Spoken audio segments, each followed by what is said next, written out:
Bom, pessoal, agora voltando a conseguir resolver a minha briga aqui, então, assim, bem pontual, e aí óbvio que isso vai suscitar dúvidas, mas vou procurar ler, né, e aí também no dia 10 ou via grupo do WhatsApp, vocês podem me mandar mensagem, enfim.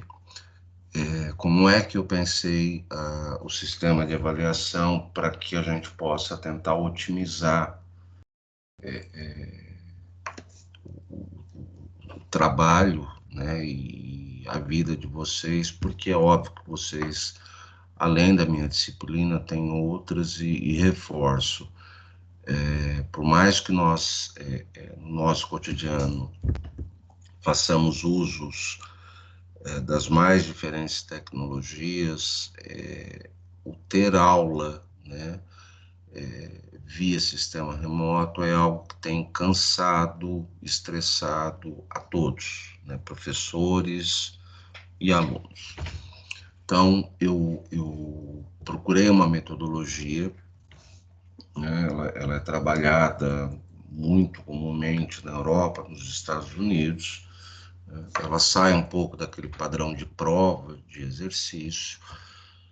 Então, basicamente, né? Então, aqui, o processo de avaliação engloba dois processos, então, a saber, relatórios parciais relativos aos textos disponibilizados e um trabalho final, um estudo de caso, no caso, né, sendo redundante, desafios e perspectivas do setor imobiliário frente às problemáticas ambientais urbanas. Então, o tema que vocês forem escolher do trabalho, que vai ter que vir já no segundo relatório, e de modo justificado, por que da escolha do tema, ele tem que ser algo que trate dos desafios e perspectivas do setor imobiliário frente às problemáticas ambientais urbanas. São 3 relatórios. Então, a totalidade desses relatórios serão de 40 pontos. E o trabalho final em torno de 60 pontos, somando os dois, 100 pontos. Né? O que eu estou colocando é que o tema e a escala da problemática ambiental para o trabalho final será definida a partir do segundo relatório e justificado pelo grupo. Então, no primeiro relatório, vocês não vão me apresentar o que vocês vão trabalhar, né? Então, eu quero que vocês amadureçam o processo. No segundo relatório, sim, né, além da dinâmica do que eu vou estar solicitando, lá em uma folha, meia folha, vocês vão ter que dizer, olha, André, nós, enquanto grupos, definimos que o trabalho que nós vamos fazer sobre desafios e perspectivas do setor imobiliário frente às problemáticas urbanas e ambientais, né, será X. Né?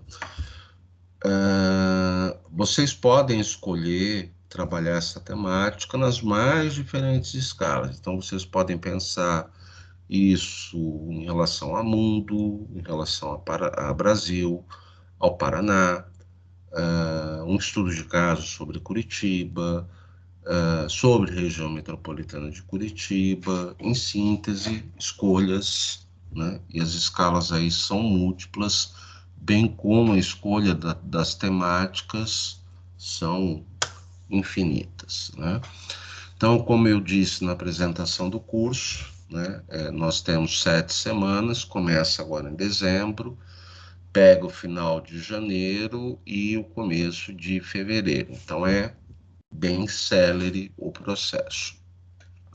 Então, também, né, só reforçando, ele tem 3 unidades, e aí, para cada unidade, vocês vão produzir um relatório. Então, cada unidade envolve 2 textos iniciais, que vão ser disponibilizados por mim. Então, já disponibilizei um, vou disponibilizar outro agora nos próximos dias, antes do nosso encontro no dia 10, né? E a construção dos 3 relatórios, eles sempre vão seguir o mesmo processo. Então, nas orientações, né? Como é que vocês vão proceder com isso? Vocês vão fazer, óbvio, o reconhecimento do artigo, é o básico, né? O título do artigo, quem são os autores, qual a instituição que ele pertence, aquela leitura inicial, se possível, em grupo, né? E aí eu defini lá embaixo, nós temos 2 grupos de 4 alunos e 3 grupos de 3 alunos. Então, para cada relatório, vocês vão escolher um membro, né, que vai fazer o processo de coordenação da construção do relatório, né, que é o que a gente chama de brainstorming, né, que é traduzindo isso para o português, seria a ideia da chamada chuva de ideias, né? Então, este membro, esta pessoa, então, no caso lá, por exemplo, se são 4 alunos num grupo, vocês podem trabalhar com 2 coordenadores para um relatório, 2 para outro, 2 para outro, enfim, vocês se organizam, mas é fundamental que tenha uma pessoa, ao menos, que coordene a produção de um relatório, o outro relatório e o outro relatório. Em síntese, o que é a chuva de ideias? É uma técnica utilizada para propor soluções a um problema específico, consiste em uma reunião também chamada tempestade de ideias, na qual os participantes devem ter liberdade de expor suas sugestões e debater sobre as contribuições dos colegas. Então, segunda fase. De modo mais profundo, cada um dos membros do grupo faz a leitura do artigo e sublinha todas as palavras cujo significado não é conhecido. Além disso, a partir da leitura e interpretação de cada membro, cada um sublinha e separa as ideias centrais do artigo. Então, esse é o momento individual, de você sentar, pegar o texto, ler, anotar aquilo que você não entendeu, aquilo que você chamou atenção, né? Aí, o membro do grupo que está coordenando o brainstorming, vocês vão passar essas informações para essa pessoa, ele vai organizar, ele vai anotar as informações para todos os demais colegas. A partir disso, né, então vamos supor, tem 4 membros do grupo, cada um fez a sua leitura, suas pontuações, a pessoa que está organizando, ela pega essas informações, aí vocês em grupo, né, discutem, né, e tentam compreender o significado do texto. E na sequência, em grupo, de modo, né, de preferência, vocês vão fazer uma síntese escrita desse processo de entendimento do texto de, no máximo, 2 páginas. Então, óbvio, entre 1 e 2 páginas, tá bom? Estou pedindo no máximo. Terceira etapa, utilizando os recursos de buscas de artigos científicos conhecidos por vocês. Então, tem a Cielo, o Google Acadêmico, o portal da CAPES, o Mendeley, e aí existem outros. A partir do texto inicial que eu forneci para vocês, vocês têm que localizar trabalhos relacionados com o assunto tratado no artigo que vocês têm em mãos. Ou seja, eu forneci um texto e vocês vão buscar mais 2 textos que estão relacionados a esse texto, que podem corroborar ou não. Eu passo um texto, por exemplo, da Arlete, que tem uma visão específica sobre a questão ambiental. O grupo pode decidir de que encontrou 2 textos onde 2 autores falam sobre a questão ambiental, mas com outro enfoque, com outro discurso, não tem problema. Em consenso, vocês vão então escolher e definir esses 2 artigos, vão justificar a escolha dos artigos, então é uma coisa bem breve, meia página, né? e vão apontar no que eles se assemelham com o artigo inicial. Então, quando eu falo se assemelha, ele corrobora, ele tem as mesmas ideias, ou ele bate de frente, ele percorre um outro caminho, né? Então, nesse processo é sempre importante a atuação de quem está fazendo a coordenação da chuva de ideias, ou brainstorming. Entre uma e duas páginas, façam comentários sobre as abordagens presentes nos artigos selecionados, comparando-os com o artigo inicial. Então, vocês pegaram o artigo inicial, fizeram uma síntese dele, a partir do trabalho coletivo. Escolheram 2 artigos, aí vai ter uma nova síntese, de 1 a 2 páginas, dizendo como é que esses artigos estão se comparando com o inicial. Então, isso é uma parte do relatório.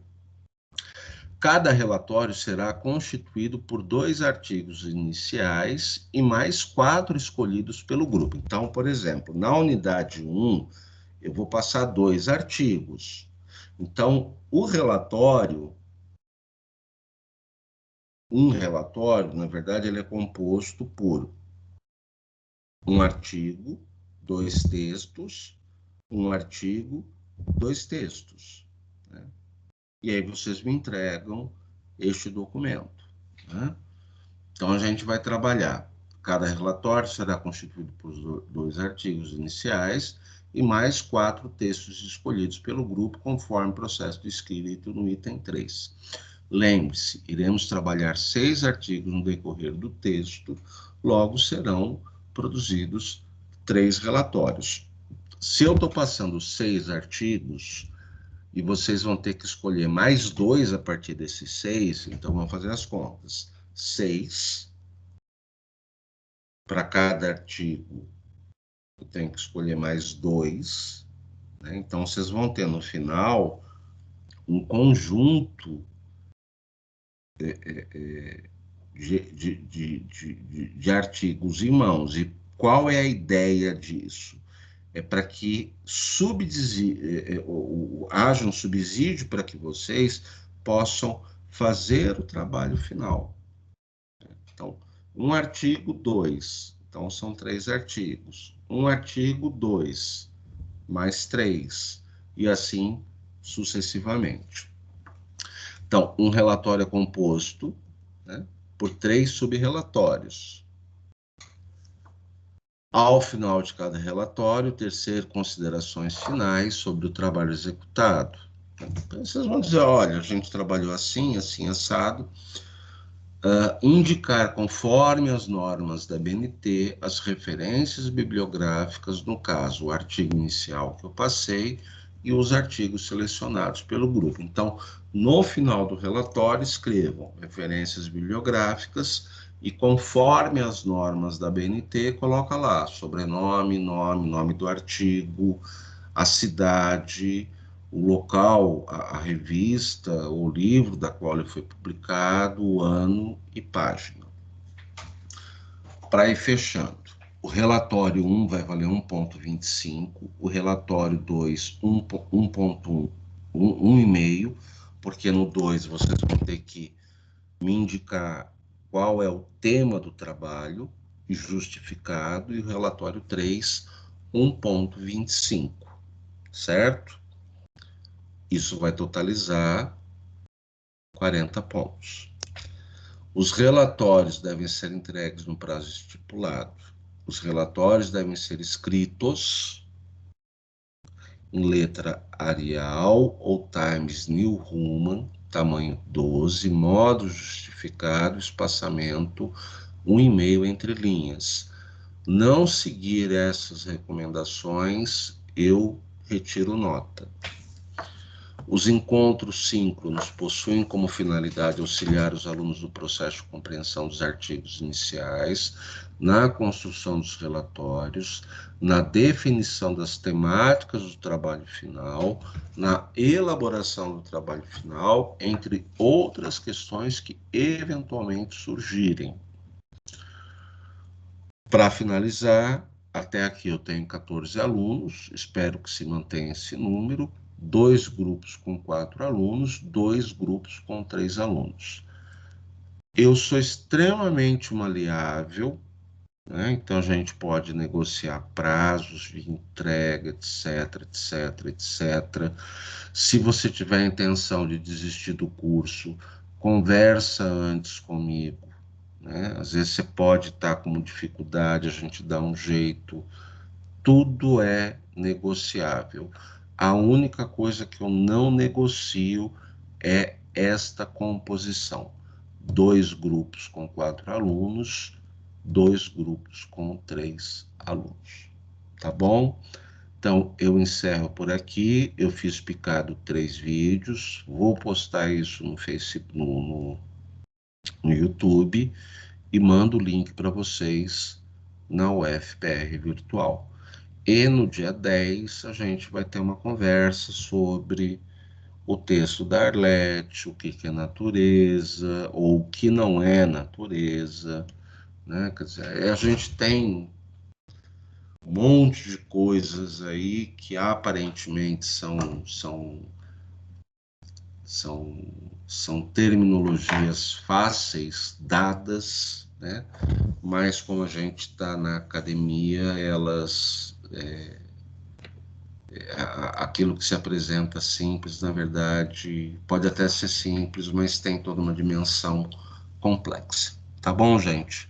É isso. Novamente peço desculpas pelo ocorrido de hoje. Escapou, né, da minha autonomia, né? Minha internet fazia tempo que não me dava um nó, deu hoje, mas no dia 10 a gente volta a se falar e eu mando para vocês um aviso reforçando sobre esse encontro, certo? Então é isso, um bom final de semana e reforço aquilo que eu falei para vocês hoje rapidamente.